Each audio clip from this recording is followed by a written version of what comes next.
Es el único occidental que trabaja para la República Popular Democrática de Corea del Norte, español y norcoreano, delegado especial de Pyongyang, Alejandro Caudevenos. Muchas gracias por atendernos. Muy buenas, encantado. En la península de Corea se viven momentos de gran tensión. Dice su gobierno que se ha sobrepasado una línea de peligro difícil de reparar. ¿Es tan grave la situación que se está viviendo en estos momentos? La verdad es que es muy grave. Probablemente la más grave desde el año 2010, cuando ya hubo un conflicto en la isla de Yeonpyeong. Y esto se debe principalmente a las últimas sanciones del Consejo de Seguridad de la ONU. Las sanciones que se han producido tras el lanzamiento del último satélite y posteriormente tras la prueba nuclear subterránea son unas sanciones de doble estándar. Mientras Estados Unidos, Rusia, Francia y otros países disponen de ese arsenal para protegerse, intentan denegar esa posibilidad a una nación soberana como es Corea del Norte, y lógicamente eso no puede ser tolerado. Si le añadimos a las maniobras militares que se están sucediendo ahora mismo en la zona de Asia-Pacífico con portaaviones nucleares norteamericanos, pues todavía hay mucha más tensión. Eso ha provocado que actualmente se han desmantelado las conversaciones a 6 bandas para la desnuclearización de la península coreana, y como respuesta a estas últimas sanciones se ha anulado el armisticio del 27 de julio de 1953, por lo que efectivamente es una situación muy tensa, porque en cualquier momento, si los americanos intentaran adentrarse, aunque fuera 1 centímetro, en territorio norcoreano o dispararan contra territorio norcoreano, se desencadenaría una guerra total. Vamos a ir por partes. Empezamos por esas sanciones. Dice Susan Rice, las más importantes, las más duras que ha impuesto la ONU en su historia, encaminadas a aumentar el aislamiento de Corea del Norte y hacerle más caro lo que ellos consideran un desafío. ¿Cómo va a afectar a la República? En verdad al país no le va a afectar apenas, porque Corea del Norte lleva sanciones desde su propia creación, desde 1948. Hemos de recordar también que la Guerra de Corea se produce en el 1950 precisamente por el abuso de los Estados Unidos sobre el Consejo de Seguridad, aprovechando en un momento determinado la ausencia de la Unión Soviética en ese momento. O sea, la propia Guerra de Corea ya hace más de 60 años fue formada de esta manera, y como vemos, los Estados Unidos siempre intentan utilizar un poco el escaparate internacional para justificar su agresión sobre otras naciones soberanas. Y están intentando hacer lo mismo. Claro, lógicamente ahora la situación geopolítica es muy diferente, ¿no? Existe una globalización y en general un sistema capitalista en la mayoría de países. Y países integrantes dentro de ese Consejo de Seguridad ya no son comunistas y ya también tienen sus propios intereses económicos, por lo que le siguen el juego a los Estados Unidos, como en el caso de China. Entonces, Corea del Norte, de todas formas, no espera ayuda de nadie. Ha sido un país independiente que se ha ido desarrollando por sí mismo y tiene sus propios medios de defensa, ¿no? En cualquier caso, este tipo de sanciones no van realmente a afectar a la economía del país, que es una economía básicamente autárquica, es una economía donde hemos aprendido a negociar internacionalmente, salvando ese tipo de obstáculos. Pero el principal problema reside en el aspecto militar, en la agresión militar y sobre todo en ese doble estándar que está encaminado no a modificar la forma de pensar de Corea del Norte, sino realmente a ocupar culturalmente y políticamente al país. Intentan asfixiarnos económicamente para forzar un cambio de régimen político, y eso no sucederá. Lo decía usted ahora, quizás Corea del Norte no necesita de ningún otro país, pero está más solo que nunca.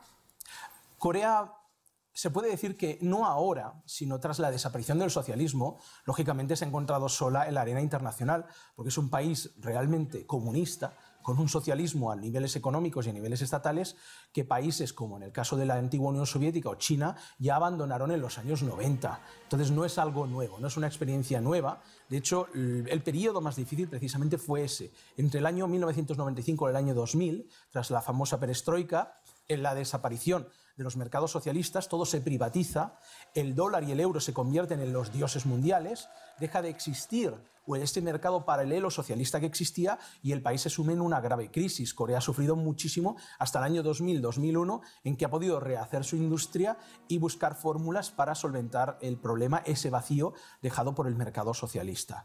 De cualquier forma, podemos decir que Corea ha estado sola, sí, pero no es solo ahora, ya desde la desaparición del socialismo a nivel internacional. Decía usted antes, el problema es el militar. Estados Unidos y Corea del Sur han comenzado maniobras militares en Corea del Sur. Ustedes, en respuesta también a esas sanciones de Naciones Unidas, han roto esos acuerdos de no agresión, pero dice Naciones Unidas que no puede haber una ruptura unilateral, ¿no? Y de hecho no es la primera vez que se rompe este pacto. Bueno, el acuerdo de armisticio se firmó en 1953 y, como en cualquier acuerdo, si una de las partes incumple, en el caso de Estados Unidos, que ha incumplido sistemáticamente el respeto a las fronteras, sobre todo marítimas, la conocida como Northern Limit Line, es una frontera que pasa por agua, y en esta frontera, en el mar oeste de Corea, jamás fue reconocida en ese tratado. Y de ahí vienen muchos de estos problemas. Se creó una frontera cerca del paralelo del 38 para dividir el norte y el sur, pero a nivel marítimo los Estados Unidos crearon su propia frontera, sin reconocimiento y sin incluirse en ese tratado. Eso ha provocado los conflictos armados que han habido, como he dicho, en los anteriores años, y que es la zona más peligrosa, porque es una zona en la que no se ha pactado esa separación, ¿de acuerdo? Por lo tanto, ese problema que viene ya de 1953, si ha estado continuamente violado por parte norteamericana, por parte del imperio, para nosotros no es más que un nuevo imperio que pretende controlar el mundo, si en el caso de Corea del Norte uno de los firmantes del tratado decide que ese acuerdo queda totalmente invalidado, si una de las dos partes reniega de él, ya desaparece, porque como en cualquier contrato, si no hay un acuerdo por ambas partes, por mucho que digan, por mucho que cacareen y utilicen medios de información a su alcance, no va a cambiar la situación. El acuerdo de armisticio del 27 de julio del 53 queda totalmente anulado y, por lo tanto, la zona desmilitarizada. Eso significa que en cualquier momento, si Estados Unidos realiza, como vuelvo a repetir, una mínima agresión, tan solo un disparo contra la parte norte, se desencadenará la guerra total en la península. Junto con esta ruptura del acuerdo de armisticio, se ha destacado que Pyongyang ha cortado la línea de comunicación directa con Corea del Sur. ¿Qué significa esto? Explícanos para qué se utiliza exactamente este teléfono rojo. Pues este teléfono era muy importante porque, aun existiendo esta zona desmilitarizada, que es como una zona de 4 kilómetros neutral, para prevenir los conflictos armados, precisamente, cuando sucedía algún problema, algún enfrentamiento, antes de que se tomaran acciones más elevadas a nivel militar, se utilizaba esta línea especial a través de la Cruz Roja, tanto el Comité de la Cruz Roja en el norte como en el sur, para intentar solucionar ese conflicto y que no escalara en una guerra total. Por lo tanto, de ahí su importancia vital para evitar ese enfrentamiento. Lógicamente, si los Estados Unidos dicen o hablan de que lo que quieren es la paz en la península, pero introducen un portaaviones con más de 100 armas tácticas nucleares a bordo, no se puede intentar llegar a un acuerdo, a una amistad, mientras por otra parte estás ejerciendo presión, y una presión militar, y además sanciones económicas que lo que intentan es asfixiarnos. Por lo tanto, o pretendes ser nuestro amigo, o pretendes que nos conozcamos mutuamente y llegamos a un acuerdo como durante la administración Clinton, o lo que estás haciendo es usar tu maquinaria bélica y tu poder de influencia internacional para asfixiarnos. Y en ese caso, Corea jamás se doblegará. Lo que está claro es la posición de nuestro gobierno, que deseamos la paz, pero nunca nos arrodillaremos para conseguirla. Y esa es la posición. Corea del Norte actuará como un espejo frente a la política de Corea del Sur y sobre todo de Estados Unidos. Antes de continuar con esta posición de Corea del Norte respecto a las actitudes de Estados Unidos y de Corea del Sur, quería insistir en el tema del teléfono. He leído en algún sitio que se utiliza también para cuestiones ciudadanas de la población, para reunir de alguna manera a familias que están en un lado y en el otro, o incluso para coordinar algunos paquetes de ayuda humanitaria. No sé si esto es así, y en el caso de si es así, ¿cómo perjudica a la población esta decisión? Es decir, se ha valorado, supongo, las ventajas y desventajas de cortar esta comunicación directa, ¿no? La línea más directa con el resto del mundo. Es cierto que esta línea también se usaba para asuntos humanitarios, pero también es cierto que el último presidente que ha habido en Corea del Sur, el señor Lee Myung-bak, ha sido un sirviente de los Estados Unidos que ha destruido absolutamente todos los acuerdos que se han construido en las dos anteriores administraciones. Desde el año 2000 al 2008, tanto con el presidente Kim Dae-jung, Premio Nobel de la Paz, como el presidente Roh Moo-hyun de Corea del Sur también, que se encontraron con nuestro gran líder Kim Jong-il, se acordaron los principios precisamente para la paz y la reunificación. Uno no puede imaginarse lo que se avanzó en esos 8 años, más que desde cualquier momento desde la guerra de Corea. Pero todo ese entendimiento entre norte y sur, la creación de un parque industrial que continúa existiendo en la frontera entre ambos países, el ver que habían miles de ciudadanos de Corea del Sur, que teníamos 2 vuelos directos entre la capital, entre Seúl y Pyongyang, todo eso desaparece en el 2008 cuando viene este presidente ultraconservador y proamericano que decide destruir todos esos acuerdos, entre ellos los de las reuniones familiares. Así que no es algo nuevo el fenómeno de que la situación se estaba ya deteriorando por el carácter ultraconservador y proamericano del presidente Lee Myung-bak. Ahora ese presidente acaba de dejar la oficina y otra persona de su propio partido, en este caso Park Geun-hye, la nueva presidenta de Corea del Sur, ha sido votada y promete cambiar esa política por una de acercamiento. Pero lógicamente ella también tiene las manos atadas porque incluso la dirección de las tropas surcoreanas depende de Estados Unidos. El problema es que Estados Unidos, tras la Segunda Guerra Mundial, ocupa Corea y se queda para siempre. Mientras otras naciones, la propia Unión Soviética, deja Corea para los coreanos, los americanos establecen sus bases y convierten a Corea del Sur en una colonia, hasta día de hoy. Hasta que los Estados Unidos dejen de querer controlar Asia-Pacífico y dejen Corea para los coreanos, este problema no podrá resolverse. Volvemos a esa tensión bélica.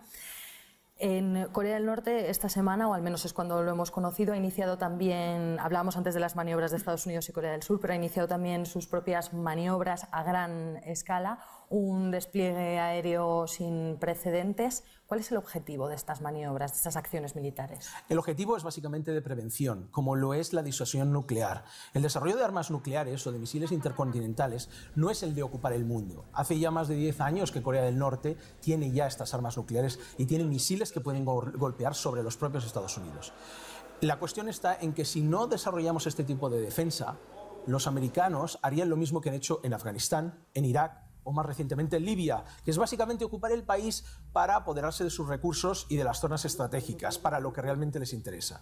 Y cuando el país es ocupado, como en el caso de Irak, ese país no va a levantarse ni en 10 ni en 20 años. Entonces, como sabemos que la supervivencia del país depende de esa disuasión, todo el mundo y todo el ejército está volcado para mostrar a los Estados Unidos que si atacan habrá una respuesta contundente y que Corea del Norte no será Irak y que Corea del Norte podrá responder en el propio territorio norteamericano. Así que la función de esas maniobras militares son de disuasión. Y como lo hemos visto, cuando uno efectúa maniobras militares, claro que está en su derecho nacional y soberano de efectuar ese tipo de maniobras. La efectúan todos los países, ¿por qué Corea del Norte no puede hacerlas? El problema es cuando Estados Unidos y Corea del Sur efectúan esas maniobras justo en la frontera. La intención es provocar e intentar ganar territorio. Entonces, tienen mucho espacio para efectuar maniobras conjuntas, pero si las hacen en la frontera en la que estamos cara a cara, hay muchas posibilidades que eso escale, y ahí reside el problema. Por lo tanto, en una palabra, es básicamente disuasión. Decía usted antes, un único disparo serviría para desencadenar la guerra. Le quería leer algunas de las frases que han surgido a través de los medios de comunicación norcoreanos del propio Kim Jong-un o del gobierno de Pyongyang en general. La guerra puede estallar hoy mismo, una guerra sin cuartel. ¿Qué motivaría estos ataques? Pues volvemos a lo mismo. Motivaría un ataque inicial por parte de los Estados Unidos contra territorio norcoreano. El problema también no solo norteamericanos, muchas veces los norteamericanos usan a los surcoreanos como primera línea de combate, porque claro, ellos quieren que mueran primero sus sirvientes, en este caso el ejército colonizado que es Corea del Sur. Y vuelvo a decir, esto ya pasó en el 2010. La famosa isla de Jeonpyeong, el bombardeo que hubo sobre la isla surcoreana fue provocado por ese mismo tipo de maniobras. Se advirtió hasta 3 veces por parte del ejército de Corea del Norte que si seguían disparando obuses, lanzando obuses sobre territorio norcoreano, habría respuesta. Ignoraron ese aviso y al tercer aviso, cuando el tercer obús cayó sobre territorio norcoreano, hubo una respuesta inmediata que supuso la desaparición de esa base de artillería surcoreana, el famoso incidente de la isla de Jeonpyeong. Esto se puede repetir en cualquier momento y deben tener muy claro eso, que una cosa es querer una demostración de fuerza, otra cosa es atacar territorio soberano norcoreano. Si existe una invasión, aunque sea, y vuelvo a decir, de una pequeña franja de territorio norcoreano, se produciría esta respuesta. Y esta respuesta podrían ser misiles tácticos nucleares que lo que harían sería anular todas las bases norteamericanas en el Pacífico, no solo en Corea del Sur, sino en Japón o en la isla de Guam. Así que esto está todo listo y preparado a la espera por si sucediera este tipo de agresión. Si hubiera una agresión, Corea del Norte respondería, esto lo ha dejado claro, pero ¿usted cree que Estados Unidos tiene intención de provocar esto? Estados Unidos, lo hemos visto, no es que lo creamos, es que lo podemos ver ahora mismo, que es Libia, que es Afganistán, Irak y otros países, o incluso Irán, que está sufriendo continuamente la presión norteamericana. Es que Estados Unidos se siente con el poder de ocupar las naciones que desee cuando desee, porque no encajan con su sistema político. Simplemente por eso. Ya no tenemos ni que hablar de recursos. Simplemente por tener un sistema político diferente, que dejen a Corea del Norte en paz. Ya es momento que los americanos aprendan a respetar otras naciones y otras culturas. Y entonces Corea del Norte, aun siendo un país de apenas 24 millones de habitantes, tiene que hacer lo posible para defender su cultura y su soberanía. Y esa es la única fórmula. Recordemos que son los americanos los que tienen más de 35.000 soldados en Corea del Sur. No son los norcoreanos los que están en Alaska amenazando con ocupar los Estados Unidos. Son siempre ellos los que interfieren en asuntos soberanos de otras naciones. Y Corea del Norte lo único que puede hacer es defenderse, porque esa es la única garantía de vida. Si no dispones de un medio militar suficiente para parar los pies al primer ejército del mundo, que son los Estados Unidos, no habrá ninguna buena palabra que los detenga. Le voy a exponer un planteamiento de algunos analistas que apuntan a que la posición de Pyongyang en esta tensión o en esta crisis que se vive está encaminada a forzar una negociación o a estar en una mejor posición de cara a una negociación definitiva de la paz. ¿Esto se lo están planteando? No, ese análisis es totalmente incorrecto y ese análisis refleja un total desconocimiento del gobierno de la República. Lo que se está realizando ahora, como vuelvo a decir, es una respuesta, es un espejo a la agresión a la soberanía de la República, bien sea a nivel de comercio, bien sea a nivel militar. Lo que van a conseguir, si intentan continuar esa vía, es que la situación vaya peor y nuestro gobierno y el ejército tome medidas todavía más contundentes. Lo que ha pasado ahora son cosas muy graves. El anular las conversaciones a 6 bandas, que son conversaciones que iban evolucionando y mediante las cuales se logró en determinados momentos acuerdos o principios de acuerdo entre todas las partes, eso ya ha quedado fuera de lugar, ya está destruido. El acuerdo armisticio que valía de alguna forma para prevenir un posible conflicto ya está fuera de lugar y se continuarán tomando medidas más fuertes porque Corea del Norte no se va a quedar simplemente de brazos cruzados mientras abusan de ella y le intentan asfixiar, porque recordemos que una asfixia económica, el poder ahora mismo que las corbetas militares norteamericanas paren a cualquier carguero norcoreano que está importando grano o está vendiendo carbón a Malasia, por decirlo así, eso es una asfixia económica total, ¿de acuerdo? Y eso es lo que pretenden. Entonces, una asfixia económica que equivale a un embargo prácticamente militar y es un acoso en el que se involucran a las Fuerzas Armadas de otros países, usando siempre el espejo, o sea, usando un poco la bandera de las Naciones Unidas, porque Estados Unidos siempre hace lo mismo, porque es un imperio, pero intenta justificarlo como que es la comunidad internacional la que lo lleva. Entonces, eso es intolerable. Corea del Norte ha respondido y va a continuar respondiendo hasta el final. Y que le quede claro a Estados Unidos que el sistema político norcoreano está tan vigente como lo estuvo desde la creación de la República, que no va a haber cambios en nuestro gobierno y que el comandante supremo Kim Jong-un es exactamente igual que nuestro gran líder Kim Jong-il. Tiene su misma visión y su misma capacidad militar. Así que no esperen ningún cambio a ese nivel. Supongo, ante esta respuesta, que otra de las informaciones que también ha aparecido no es correcta. Usted ya me contestaba antes diciendo que Corea del Norte no se doblega a ningún tipo de sanción o de imposición del exterior. Pero si ¿se plantearía Corea del Norte un desarme nuclear a cambio de beneficios económicos? No. El prerequisito para el desarme nuclear de la República Popular Democrática de Corea es primero el establecimiento de la paz definitiva de la guerra de Corea. Estados Unidos, a día de hoy, no ha querido firmar el Tratado de Paz Definitivo. ¿Por qué? Porque quiere la guerra. Porque si Estados Unidos se queda con el armisticio, en cualquier momento podría justificar una agresión y una ocupación de la República. Entonces nosotros desde el final de la guerra, desde el 27 de julio del 53, estamos pidiendo a los Estados Unidos, sustituyamos el armisticio por un acuerdo de paz definitivo. Pero hasta el día de hoy, todos los presidentes norteamericanos se han negado. Así que si no quieres la paz, es porque pretendes entrar en guerra en cualquier momento y ocuparnos de nuevo. Por lo tanto, ¿cómo nos podemos fiar si no quieren algo tan básico como sentarse en la misma mesa, al mismo nivel, y firmar la paz con nosotros? Eso demuestra cuál es la intención real de los Estados Unidos respecto a la península coreana. Por lo tanto, si no podemos establecer una paz, si Estados Unidos no quiere reconocer a Corea, si Estados Unidos no quiere ni abrir ningún tipo de relación diplomática con el país, no podemos evolucionar hacia una desnuclearización. Si Estados Unidos continúa ocupando Corea del Sur, poniendo a sus marines y sus armas nucleares en territorio surcoreano, no podemos fiarnos porque estás haciendo el doble juego que está haciendo siempre, pretendiendo ser un cordero cuando en verdad es un lobo. Así que estamos siempre dispuestos y con brazos abiertos para que el gobierno de los Estados Unidos se siente con nosotros y negociemos no solo la paz definitiva, sino el establecimiento de relaciones diplomáticas. Y quiero recordar que la visita de Madeleine Albright, secretaria de Estado de Estados Unidos, durante la presidencia de William Jefferson Clinton, estaba destinada precisamente a eso.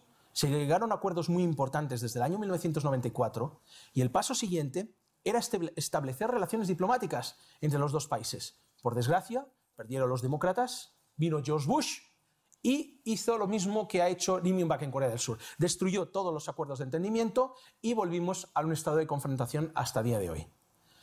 Cuando acaba la presidencia de George Bush Jr., parece ser que hay un cambio de forma de ver las cosas. Bush se da cuenta de que la presión y el acoso no funcionará sobre Corea del Norte. Y de repente, si leemos sus últimos discursos y mensajes enviados a Corea del Norte, son de intentar buscar una salida y una reconciliación.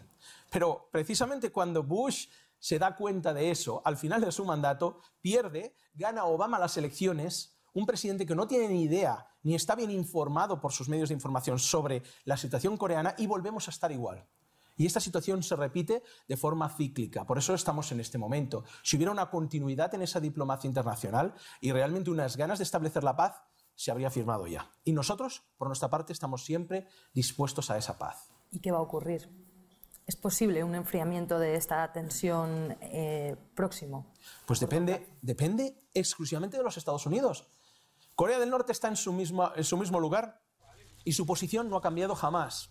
Nuestra política es exactamente siempre la misma. El gobierno es un gobierno comunista liderado por el Partido del Trabajo de Corea y es siempre el mismo. Son ellos los que están cambiando continuamente de opinión y los que están manejados por lobbies empresariales o militares. Por lo tanto, son ellos los que se tienen que poner de acuerdo de una vez y sentarse en la mesa de negociaciones. Así que dependerá. Ahora mismo se están realizando las maniobras militares. ¿Va a haber una guerra? Depende de los Estados Unidos, que son los que están en la frontera con su portaaviones. Si pasa la línea, habrá conflicto. ¿Que no la pasan? No lo habrá. Esperemos que sea así. Pero Corea está dispuesta a todo. Está dispuesta tanto a la paz, que la desea, pero no la mendiga, como para la guerra. ¿Por qué crees que estas crisis que tú decías antes son además cíclicas? ¿Es lo único que despierta alguna atención por parte del resto del mundo sobre Corea del Norte? ¿O por qué no trascienden otros temas? No, supongo que es porque a nivel de medios de comunicación muchos de ellos les interesa el tema sensacionalista. Entonces, la forma de atraer oyentes y de generar beneficios es normalmente hablando de temas importantes o peligrosos o crear una especie de atmósfera de tensión que atraiga al lector hacia ese medio de comunicación. Por desgracia, también el 90% de las noticias que salen sobre Corea del Norte son absolutamente mentira. Como nosotros no disponemos de los medios que tiene la CNN o Newsweek para llegar a todo el mundo, no podemos utilizarla como arma política. Pero sobre todo hemos de recordar que los medios de comunicación en general son herramientas de manipulación de masas y que cada uno tiene una orientación política. Aunque existe, si bien es cierto, gente que es imparcial y algunos medios que desean esa imparcialidad, hay una gran mayoría de medios que también están controlados por empresas que tienen su propia agenda. Por lo tanto, no nos engañemos. Es una batalla que se libra no solo con las armas, sino en los medios de comunicación. Y lógicamente Corea del Norte no tiene la capacidad de los Estados Unidos para luchar con ella, ¿no? Contra ella o en las mismas condiciones. Así que mientras esos medios de comunicación sigan utilizando el sensacionalismo como herramienta para generar beneficios y para atraer espectadores, lo demás pues quedará a un segundo plano o simplemente desaparecerá. Y la gente no sabrá pues, que cualquier persona puede visitar Corea del Norte, que la gente es fantástica, que te lo dan todo, que son personas hospitalarias y que a nadie le van a meter en una cárcel ni le va a pasar nada, porque yo he nacido en España y llevo 23 años ya trabajando para el país. Dices, la mayoría de las cosas que se dicen son mentira o sensacionalistas que dibujan solo una parte de la realidad. Vamos a intentar explicar un poco cómo es Corea del Norte. Lo primero que te quiero preguntar no es lo más importante, pero es lo más relacionado con esta crisis que se vive. Algo como que los ciudadanos estaban preparados, como que todos los ciudadanos eran soldados y que estaban preparados. ¿Qué es esto? Algo que sorprende mucho, por ejemplo, aquí en España, ¿no? Claro, sorprende mucho, igual que cuando vimos el fallecimiento de Kim Jong-il, todo el mundo llorando y yendo a presentar sus respetos cuando pasaba el féretro, ¿no? Es muy difícil de entender desde una perspectiva occidental y una perspectiva individualista una sociedad en la que todo el mundo se considera como una familia. Hay que entender a Corea no solo por sus ideas políticas, por sus ideas comunistas, sino porque es un país oriental, asiático, un país homogéneo, donde el 99% son coreanos, que ha sido un país prácticamente sin mezclas, sin influencias de otras culturas, desde épocas medievales, y era un país conocido como un país ermitaño cerrado, y se ha desarrollado y se ha valido por sí mismo, a pesar de tener que luchar contra muchas invasiones de otros imperios, mongoles, chinos, japoneses, etc., ¿no? Entonces, entendiendo un poco qué es el budismo, qué es el confucianismo, en este caso, cuáles son los aspectos espirituales, podríamos decirle, que imbuyen a Corea del Norte, no solo ideológicos, podemos hacernos una idea en que la familia es el núcleo de la sociedad, es la célula de la sociedad, mientras que en países europeos o en Estados Unidos es el individuo en el que la persona tiene que luchar dentro de una sociedad para ser el mejor, donde hay una competencia continua y feroz y donde uno tiene que valerse por sí mismo de forma individual. En Corea, desde siempre, la familia, la sociedad ha sido un conjunto y los niños se educan desde pequeños en esa vida en comunidad. Eso crea realmente esa sensación familiar con vecinos o con personas de la calle que no existe en una sociedad individualista. Y dentro de esa familia tan grande que sería Corea, existe un padre, y esa es la figura del líder. Por eso es tan importante una figura cohesionadora de toda la sociedad. Ese es el rol que ejecuta, en este caso, el líder, que es el centro de conexión y la unión de todos los ciudadanos. Así que es un poco complicado porque hay que entender primero filosofía un poco oriental, y luego política, entender qué es la idea Juche y qué es el socialismo, que eso llevaría muchas horas de explicar, pero para tener una idea de cómo los norcoreanos se sienten como una sola familia, liderados por un padre, que en este caso es el comandante supremo Kim Jong-un. Hacemos una pausa y enseguida volvemos con el único occidental que trabaja para Pyongyang, Alejandro Cao de Benós, que nos concede esta entrevista hoy en RT.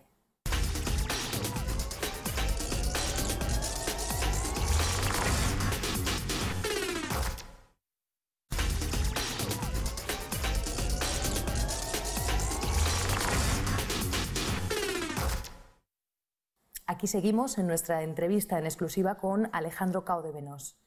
Aunque lleve muchas horas de explicar, intenta hacernos un breve resumen. Corea del Norte es el único país socialista completo, ¿no? Has dicho.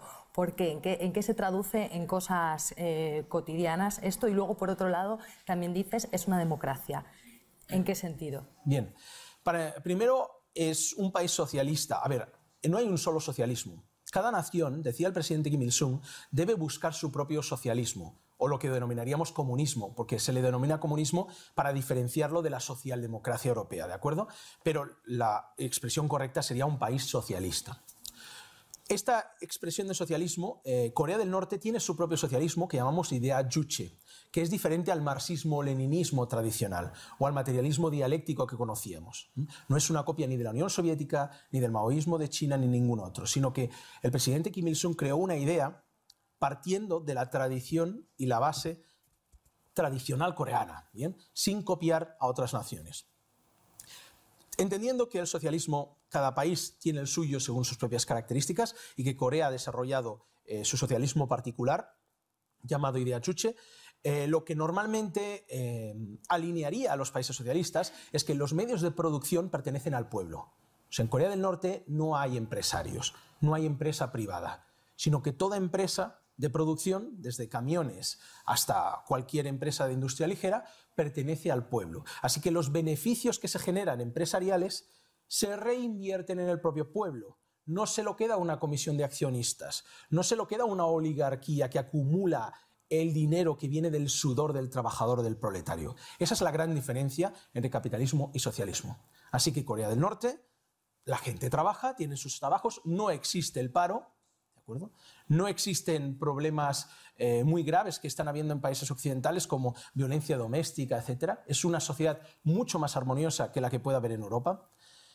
La educación es totalmente gratuita, incluida universitaria. La casa la regala el gobierno, totalmente gratuita, no hay que pagar ni alquileres ni hipotecas.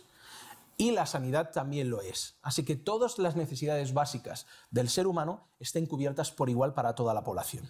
¿De dónde sale ese dinero? Pues sale precisamente de ese beneficio. Ese beneficio que se quedan los empresarios capitalistas en una sociedad capitalista, en el caso de Corea del Norte, se reinvierte en el pueblo para facilitarle sanidad gratuita o para facilitarle una casa gratuita. Así que a grandes rasgos esa es la diferencia, ese es el porqué del socialismo. ¿Por qué democrático? La palabra democracia precisamente significa el poder al pueblo. No es la democracia que nos están intentando vender los políticos hoy en día. Entonces, la democracia, supuesta democracia en Occidente, es la democracia de los poderosos. La democracia de que el que tiene dinero y una gran cuenta bancaria puede comprar lo que quiera y puede presentarse a las elecciones y hacer campaña. Pero si una persona normal, aunque tenga gran capacidad, no tiene dinero para pagar esas salas de reuniones ni los spots televisivos, poco va a poder conseguir. Porque volvemos a lo mismo, está en situación total de desventaja. Así que la supuesta democracia occidental es una democracia basada en lo grande que sea tu cuenta bancaria. Y siempre también lo comparo con lo mismo. Nos podemos ir a un gran centro comercial donde hay una gran variedad de productos de todos los países, pero si no tenemos dinero, tendremos que comprar el más barato, la marca blanca, la que nadie quiere, pero no llega el dinero. ¿De qué me vale tener 100.000 artículos si no puedo comprar? Y hay veces que ni siquiera voy a poder entrar en ese supermercado y me voy a tener que conformar mirando los escaparates pensando que algún día podré llegar a realizar el sueño americano.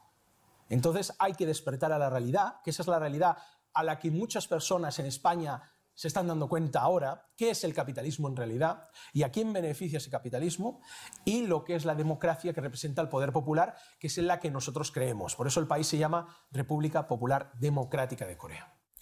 Pero sí que hay una cosa asociada a la democracia, no del tipo de Corea del Norte, sino, por ejemplo, a la de España o a la de otros países, Estados Unidos, etcétera, completamente diferente, que son los derechos ciudadanos. También pues, recurro a Naciones Unidas, porque es la que hace algunas alusiones a Corea del Norte, dice que hay violaciones sistemáticas de derechos. No sé, te pregunto, ¿esto es así? ¿En qué sentido se podría dar? Y luego, si en Corea del Norte uno puede pensar lo que quiera, libremente. Bien, para empezar, al igual que se usa de forma militar, las Naciones Unidas se usan como medio de propaganda también. Por lo tanto, la supuesta Comisión de Derechos Humanos, como otras ONGs, no debemos olvidar que son ONGs que también tienen financiación. Y algunas de ellas son tan descaradas como para poner a Hillary Clinton como vicepresidenta, en el caso de Radio Free Asia. Entonces una persona coge una radio, una supuesta ONG, que está lanzando propaganda todos los días desde los Estados Unidos y solo tiene que acceder a la página web para ver de dónde realmente sale ese dinero para financiar esa propaganda. Así que este apartado de ONGs lo dejaríamos más bien como empresas encubiertas con motivos propagandísticos. Y en el caso de las Naciones Unidas pasa exactamente igual. La diferencia es que en Corea del Norte todo el mundo piensa libremente, hay creatividad y cada persona puede dar su opinión cuando quiera, pero siempre desde una forma respetuosa. Y siempre también intentando buscar apoyo de los compañeros frente a esa idea. En el caso de la página oficial incluso del país, que la creé yo en el año 2000, cuando no existía, eso fue una propuesta mía, individual, de cara a nuestro ministerio. Pasando los trámites pertinentes, fue aprobada. Fue una idea mía que tuvo éxito y lo mismo cualquier otro proyecto que podamos realizar. Estamos realizando proyectos con Estados Unidos también, con muchos ciudadanos norteamericanos que quieren paz, amistad y relaciones con Corea y que no están de acuerdo con lo que hace su gobierno. Entonces, en Corea del Norte la diferencia es que mientras en Occidente normalmente las ideas personales o privadas se utilizan a veces de forma radical, destruyendo supermercados o realizando algunas barbaridades sociales para intentar imponer el criterio individual sobre el criterio común, en Corea del Norte siempre se busca un consenso. Y de hecho todas las decisiones que se toman, tanto empresariales como a nivel de nuestro ministerio, son siempre asamblearias. No es una persona la que decide qué dirección va a tomar la empresa o qué es lo que vamos a hacer, sino que se reúne una asamblea elegida democráticamente por los trabajadores. Al igual que, lógicamente, tenemos un Parlamento con 687 diputados que son electos cada 5 años. Y si una persona realmente cree que su idea es mejor, que puede trabajar mejor por el gobierno, por el país que el resto, se puede presentar y puede votar. Y no nos olvidemos que la propia Unión Soviética, Mikhail Sergeyevich Gorbachev, era miembro del Partido Comunista, fue secretario del Partido Comunista, y que fueron las propias asambleas populares de una nación como la Unión de Repúblicas Socialistas Soviéticas las que en un momento dado decidieron dar un giro hacia el capitalismo. Una perestroika, un glasnost y un capitalismo. Esas mismas fuerzas que eran comunistas. Por lo tanto, si en Corea del Norte el capitalismo se creyera tan bueno o los diputados creyeran que el país tiene que girar en esa dirección, también se podría hacer, como lo ha hecho la Unión Soviética, como lo hizo China. Por lo tanto, ahí no hay excusa. La decisión de la nación y la decisión de esa nación se representa a través de votaciones, a través del Parlamento y representantes. Pero a nivel político sí hay disidencia. Lógicamente, en 24 millones de personas siempre hay disidencia, en todos los países. Aquí también hay una mayoría y hay muchas personas que no están de acuerdo. Yo mismo no estoy de acuerdo con el gobierno de España, pero como la mayoría lo ha votado, estoy sujeto a esa fuerza. Se respeta la disidencia normalmente. Quiero decir, a la opinión individual... Sí. Porque, o sea, es verdad, nos explicabas un poco cómo funcionan, ¿no?, de manera asamblearia las decisiones o los cambios que deben generarse en el país en beneficio de la mayoría, ¿no?, de lo que considere la mayoría. Pero me refiero a una disidencia más individual y más política, más contra el régimen que se defiende de manera mayoritaria. Sería muy complicado, muy complicado por ese concepto de familia. Vuelvo a decir, si una persona es una persona contra toda la sociedad que piensa de una manera, cuando es tan pequeño el número de personas que puedan llegar a pensar así, es muy complicado que una persona se lance, a no ser que sea una actividad terrorista, a hacer algo contra el país. Y eso hasta ahora no ha sucedido en Corea. Ni tenemos revoluciones internas, ni tenemos grafitis, ni problemas terroristas, como puedan haber en España, ¿no?, hasta el día de hoy. Entonces, este tipo de disidencia armada o una disidencia de un pequeño grupo de personas que intentan ir contra la mayoría del pueblo, hasta ahora no se ha producido en Corea. Lo máximo, tenemos algunas personas que han ido a Corea del Sur no a veces directamente por esa disidencia, sino porque les han convencido otras terceras personas en otros países o les han prometido ese modo de vida americano, han caído en esa trampa. Muchos de ellos han vuelto de nuevo al país, muchísimos, y también hay surcoreanos que igualmente no están de acuerdo con el capitalismo y que han pasado a Corea del Norte. Muchos de ellos son amigos míos. Así que esa diferencia, esa disidencia en la que una persona decide dejar su país e irse a otro, sucede en Corea del Norte y en el sur también. Y otra cuestión muy llamativa para nosotros que vivimos ahí un poco en la era digital, el tema de Internet. ¿Por qué no hay un acceso libre a Internet? Bien, existe un acceso a intranet. Existe una intranet donde las personas se vuelcan básicamente los contenidos de Internet, culturales, científicos, etcétera, históricos, a la intranet para que todo el mundo tenga acceso libre y gratuito desde las universidades, etcétera. ¿Por qué no se permite acceso a Internet? Porque en Internet hay cosas buenas, pero también hay muchas cosas malas. Y hay asuntos como, por ejemplo, temas pornográficos o temas relacionados con la violencia o temas relacionados con el racismo, etcétera, que no queremos que eso influya dentro de la sociedad. Como cualquier otro país, los medios de comunicación, vuelvo a repetirlo, actúan como educadores de masas. Internet es un medio muy importante y lo que no vamos a permitir es que Estados Unidos use su poder precisamente en Internet y use sus millones para utilizarlo como medio de propaganda para destruir la mente de los jóvenes. ¿De acuerdo? Por lo tanto, en esa batalla de propaganda que hablábamos, dentro de Corea del Norte controlamos el flujo de comunicación que entra en el país. Realmente es cierto, ¿no?, lo que dices, hay una diferencia cultural que habría que entender de dentro para poder comprender, ¿no?, porque a mí se me haría un mundo ahora vivir sin Internet, ¿no?, o igual quizás un poco el paternalismo, ¿no?, como se dice, estatal, de decidir a qué se puede tener acceso o no. ¿Crees que es realmente cultural? O sea, es decir, ¿la gente no tiene deseos de conocer más allá de Corea del Norte? Sí, claro que los tiene, y la gente viaja. Tenemos miles de personas trabajando y viviendo en el exterior. No hace mucho hemos tenido un grupo de 150 personas trabajando en México, desde deportes, ayudando en temas arqueológicos, etc. O sea, no tenemos ningún inconveniente y las personas en Corea del Norte están deseosas y aprenden. Lo que no queremos es que entre la basura dentro del país. Un país libre de drogas, así como en España se conoce bien que aproximadamente el 50% de la juventud consume drogas de forma regular, que eso es destruir una nación, destruir el futuro, así de claro. En Corea del Norte los chavales no saben ni lo que es la heroína, ni lo que es la cocaína, ni lo que es el hachís.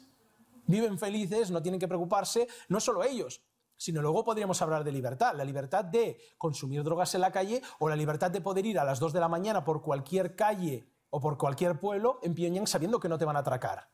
Esa es para nosotros la libertad, ese es nuestro concepto. Y entonces queremos mantenerlo limpio, especialmente yo que conozco, no solo en España, en muchos países del mundo, que los he pisado y he visto aberraciones. Llegar a un lugar donde simplemente puedas vivir y donde los sentimientos y los valores humanos predominen sobre el consumismo, eso es algo único. Por lo menos único, se sea o no comunista, y que de hecho ese aspecto social, esa maravilla social, podríamos decir la humana, es lo que atrae a muchas personas a visitar el país, cuando no tienen nada que ver políticamente, pero simplemente para ver cómo es una sociedad y se desarrolla una sociedad que no está globalizada en ese aspecto. Una curiosidad banal. Hablabas antes de cómo la familia es el núcleo de toda la sociedad, bueno, y de cómo se constituye ese socialismo, esa democracia, etc. ¿Cómo es el día a día en cuanto a diversión? Una banalidad así. Sí. ¿Cuál es la vida, digamos, fuera del trabajo en Corea del Norte? Pues normalmente el trabajo no existe el estrés, lógicamente, porque las empresas son estatales. No hay un empresario que te esté machacando o te quite las vacaciones o que te diga si no vienes a trabajar vas a perder tu trabajo, porque no hay desempleo en Corea del Norte. Y cuando acabas tu jornada laboral, normalmente a las 6 o 6:30, que es lo habitual, la gente o bien se va a los bares, se va a los pubs a tomar unas cervezas con los amigos, se va al karaoke, que el karaoke es casi un deporte nacional, tan importante como el fútbol en Corea, se va a los cines, a los teatros, a aprender a tocar un instrumento, que es totalmente gratuito, toda la cultura es gratuita en Corea del Norte, o te vas a, por ejemplo, a un spa a descansar, a tomar una sauna o a cortarte el pelo. Entonces, esas son actividades típicas del día a día, pero sobre todo centradas en la cultura. Es muy importante para los coreanos la cultura, y como es gratuita y totalmente accesible, es a lo que normalmente, en lo que se centran y lo que les gusta, ¿no? Te voy a pedir casi un imposible, que ya para finalizar, que es una bondad del capitalismo o del sistema, por lo menos, que tú conoces también muy bien, como es en el caso de España. ¿Algo bueno? Sí, por supuesto. Sin duda.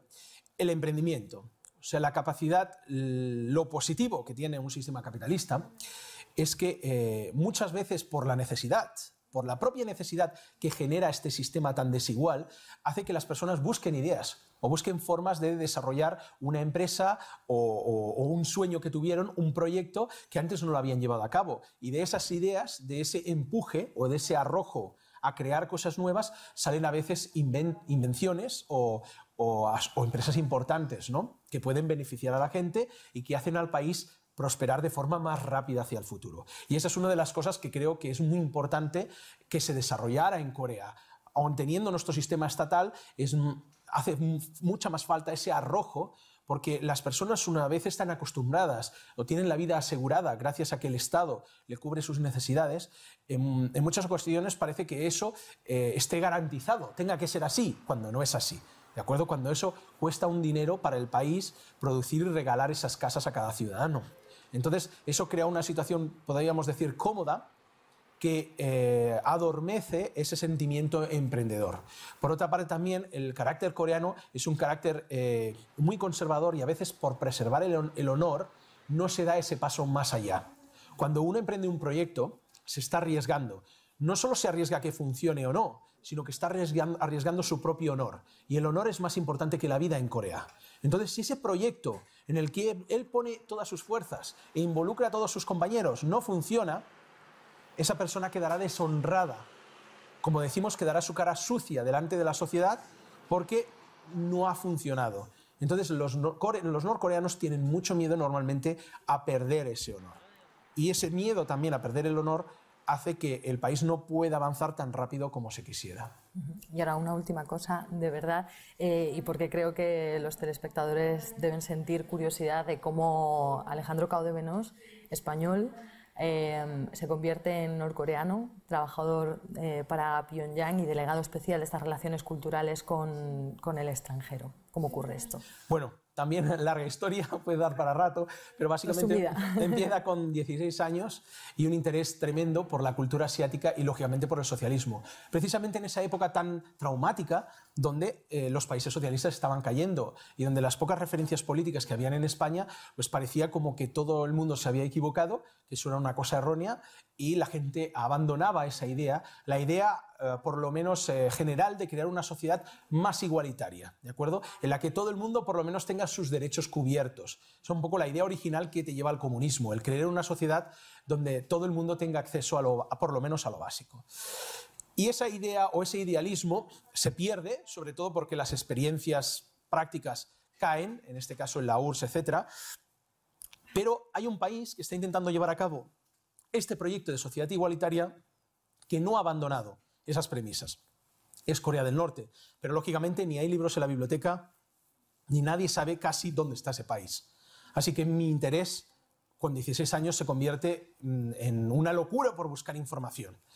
Y casi por cosas del destino acabo conociendo a unas familias coreanas que vivían en ese momento en Madrid, que me invitan a una exposición de fotografías, que me dan muchísimo material, y mi interés inicial, esa ansia por conocer la realidad, lo que se esconde en Corea del Norte, se convierte en pasión. Me identifico no solo con la idea Juche, como idea socialista más adecuada y que coincidía conmigo, sino que me identifico también filosóficamente y espiritualmente con el pueblo coreano, en carácter también. Y básicamente de esa andadura en la que creo mi primera asociación de amistad con Corea, se van desarrollando las relaciones culturales a través de conferencias, entrevistas, etc., hasta que en el año 2002 hago realidad mi sueño en que nuestro gran líder Kim Jong-il me nombra por primera vez en la historia a un extranjero como delegado, en este caso de nuestro ministerio, para representar al país. Así que puedo decir que en el 2002 se cumple el sueño de mi vida y desde entonces lo estoy viviendo hasta el día de hoy. Y continuamos e intentamos esforzarnos por llevar tanto Corea del Norte al mundo como al resto del mundo hacia Corea del Norte. Muy bien, muchísimas gracias, Alejandro. A ustedes, encantado. Hasta aquí nuestra entrevista en exclusiva para RT con Alejandro Cao de Benós, el único occidental que trabaja para Pyongyang y con el que hemos intentado acercar un poco más la realidad de Corea del Norte.